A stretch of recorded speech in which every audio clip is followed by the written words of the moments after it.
Wall Street Journal first report the news on Weisselberg, the man who they described as the most senior person in the organization that's not a Trump. Well, according to Bloomberg, Weisselberg is deeply familiar with the Trump organization's financial housekeeping and was privy to decisions at the Trump organization that Cohen was never allowed to take part in. Well, Weisselberg's cooperation is particularly dangerous to the president because of his deep ties to the Trump organization and to the Trump family itself, going back to the 1970s. It could also be dangerous for the president's children. Weisselberg currently works alongside Donald Trump Jr. and Eric Trump, both executive vice presidents of the Trump organization. Ivanka Trump was also an executive vice president until she went to work at the White House. So on Thursday, the president said cooperating with federal prosecutors should maybe be illegal. This whole thing about flipping, they call it. I know all about flipping. For 30, 40 years, I've been watching flippers. It almost ought to be outlawed. It's not fair. You can say something bad about Donald Trump, and you'll go down to 2 years or 3 years, which is the deal he made. In all fairness to him, most people are going to do that. And I've seen it many times. I've had many friends involved in this stuff. It's called flipping, and it almost ought to be illegal. Well, today's news is another bombshell in a series of mushrooming legal problems for this president. Former National Security Advisor Michael Flynn and ex-Trump lawyer Michael Cohen are both already cooperating with federal authorities, as I said. And yesterday it was reported that another close friend, David Pecker, the head of AMI, the parent company of the National Enquirer, was also granted immunity to provide intimate details about his role in helping the president and Michael Cohen hide an alleged affair with Karen McDougal. It was also reported by the Associated Press that AMI had a safe filled with secret files on President Trump. A secret file, secret safe. All of this, of course, comes on the heels of the ultimate betrayal, Michael Cohen telling a federal judge that Donald Trump directed him to illegally buy the silence of two women who allegedly had an affair with him. According to the Associated Press again, the president was under siege and his aides, quote, have grown accustomed to being smacked with bad news when they look up at the television, and their reactions are more muted than when Trump first took office. For more, I'm joined by Jonathan Lemire, White House reporter for the Associated Press, Alan Smith, senior politics reporter at Business Insider, Kim Whaley, former federal prosecutor, and Jonathan Allen, of course, national political reporter for NBC News Digital. Thank you all. Well, let's start with you, Alan. Tell us about Alan Weisselberg. It seems to me that we got the chief bookkeeper, the chief financial officer, who's so close to the family. He's the only one not a family member at the top of the Trump organization. What's his immunity?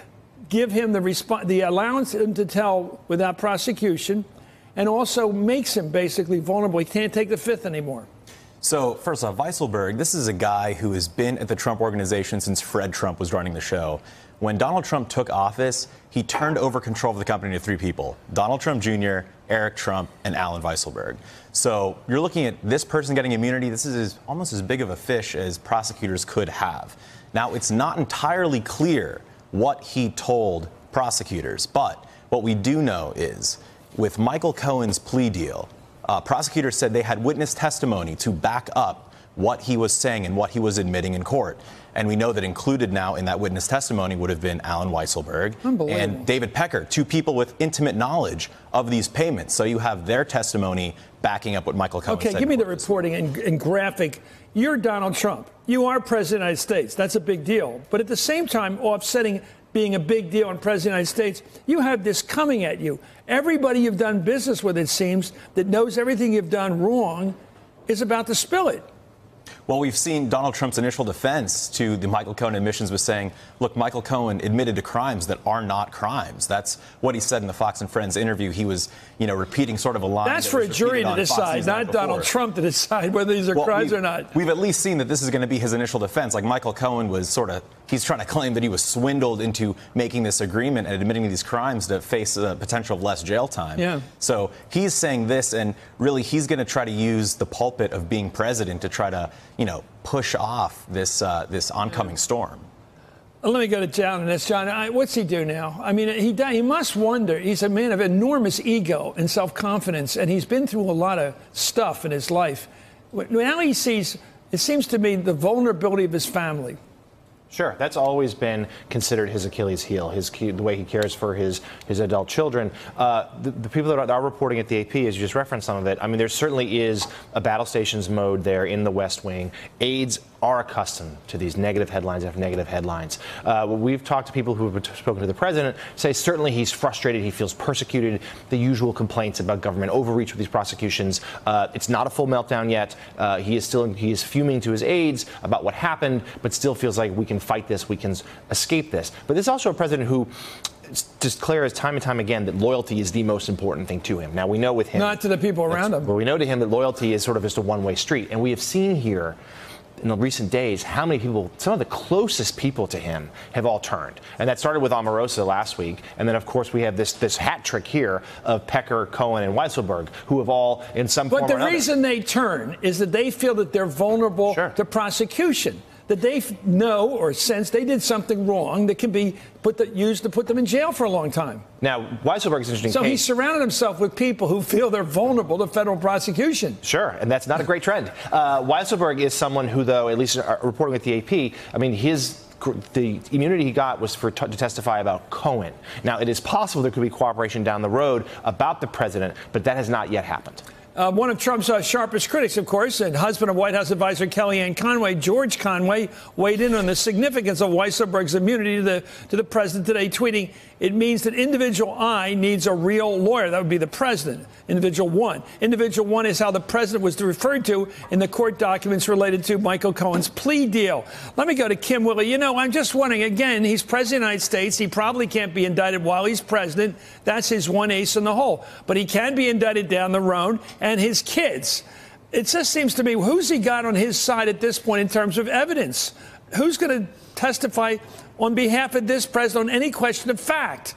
We found out there was only one juror holdout this week who seemed to have a question with reasonable doubt as a notion, but he may not get another juror like that for a while. Your thoughts? Yeah, well, I mean, I'm not so sure that he can't be indicted. I mean, if he went around assassinating political rivals and Congress was cowed into fearing for their own lives so they wouldn't start impeachment process, I don't think anyone would say, well, we've just got to wait till the next election to stop this rampage. I mean, I'm not saying that we're at that point, but but you think Brett Kavanaugh would say that? I'm just kidding. Do I think Kavanaugh would take that? We can talk about that another time. Right. But the Constitution's flexible on this idea. But sure, there's a lot of discussion on that. Option 2 is impeachment. Republicans aren't interested in that right now. Democrats are worried about November. Option 3 is resignation. And, you know, I've said for months, I wrote a piece months ago, that that's the most realistic option here. But I think because, you know, it's not just Trump himself. We've got the organization, which he cares a lot about. He can't hide behind executive privilege for that. He can't argue, well, obstruction of justice doesn't apply to me because I'm the head of the Justice Department with respect to those decisions. That's outside of it. And of course, he also has his children. And so these prosecutors are being smart in sort of moving in, kind of outflanking him in other places. And he's going to, at some point, be left standing alone. And if the idea behind not indicting a president is that under Article 2, the executive power would be interfered with by an ongoing criminal investigation, I think this insanity that we're living through is an interference with the ability of the executive branch to function. It's all anyone can talk about. We have to ask ourselves, how are the rest of the government even functioning at this point? Let me go to John Allen, because you've got a wide view of the whole politics of this. Here's a guy that got every break in the campaign. I mean, all the states we watched election night in 16 went his way. I mean, he didn't get Minnesota or North Carolina. He basically got everything that was in play, and they all broke his way in the last week or so. He's been a beneficiary of good luck in his life, I would say. It does look like it's evening out this week, doesn't it? The bad luck is catching up to the good luck in about 5 days here. What a week for this guy. I mean, Chris, that's the understatement of the century, that Donald Trump has benefited from good luck. And you're right. I think it's turning. I think on a political level, when you zoom out from this a little bit, this is so dangerous for Donald Trump. He's now got Michael Cohen, who has pleaded guilty to these crimes and said the president directed him to do that. This is a very different scandal today because than it was just a few days ago, because what was abstract and static is now very much real. and very much closing in on him. And the problem politically is it's going to hang out there for a while. We're going to see more developments out of Michael Cohen's cooperation with prosecutors. We may see more out of Weisselberg and David Pecker. We're going to see more in the next Manafort trial.